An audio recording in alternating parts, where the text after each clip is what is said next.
صحابہ کرام کے فضائل کا اقرار، یعنی جو فضیلت اللہ اور اس کے نبی نے بیان کر دی ہے اس کا اقرار کرنا ہم پر اور آپ پر واجب ہے۔ اللہ تعالیٰ نے قرآن میں بعض صحابہ کرام کے لیے جو خصوصی فضائل بیان کیے ہیں، اور اسی طرح محمد رسول اللہ صلی اللہ علیہ وسلم نے اپنی ارشادات کے ذریعہ بعض صحابہ کرام کو بعض کے مقابلے میں زیادہ فضیلت بخشی ہے، ان سب کو ماننا ضروری ہے۔ جیسے بدری صحابہ کرام السابقون الاولون من المہاجرین والانصار ہیں، اور اسے مبشرہ وغیرہ دیگر لوگ، جیسے کسی کا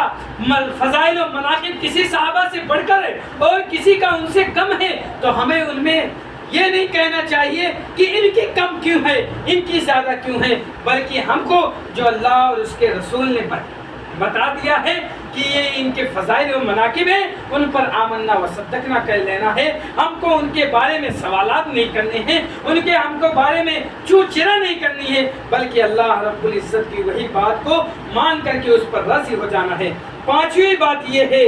کہ صحابہ کرام کی عدالت کا اعتراف کرنا، ان کی عدالتوں کا اعتراف کرنا۔ ہمارا ایمان ہونا چاہیے کہ صحابہ کرام پر ہر قسم کے گناہ سے پرہیز کرتے تھے۔ صحابہ کرام رضوان اللہ علیہم اجمعین ہر گناہ سے پرہیز کرتے تھے، معصوم انل خطا تو نہیں تھے، لیکن حتیٰ ممکن جہاں تک ہو سکتا تھا گناہوں سے پرہیز کرتے تھے، تقوی کا التزام کرتے تھے، ہر معاملے پر حق و ثواب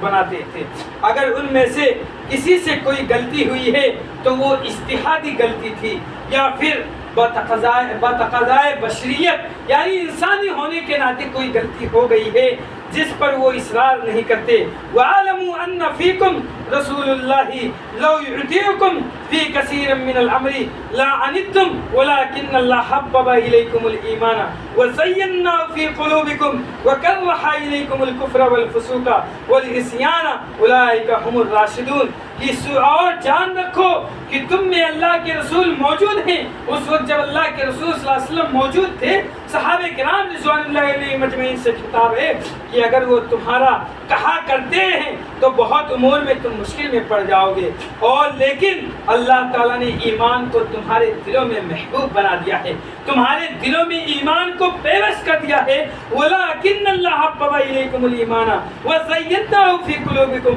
اور تمہارے دلوں میں زینت رکھی ہے ایمان کی، اور کفر کو اور گناہ کو اور نافرمانی کو تمہاری نگاہوں میں ناپسندیدہ بنا دیا۔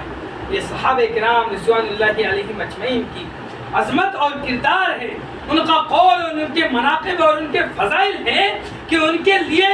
گناہ کی چیزوں کو ناپسندیدہ اور کفر اور نفاق کا ذریعہ بنا دیا گیا ہے، ان کے دلوں کو صرف ایمان کے لیے چن لیا گیا ہے، ان کے دلوں کے ایمان اور اسلام کی باتوں کو زینت کے لیے چن لیا گیا ہے۔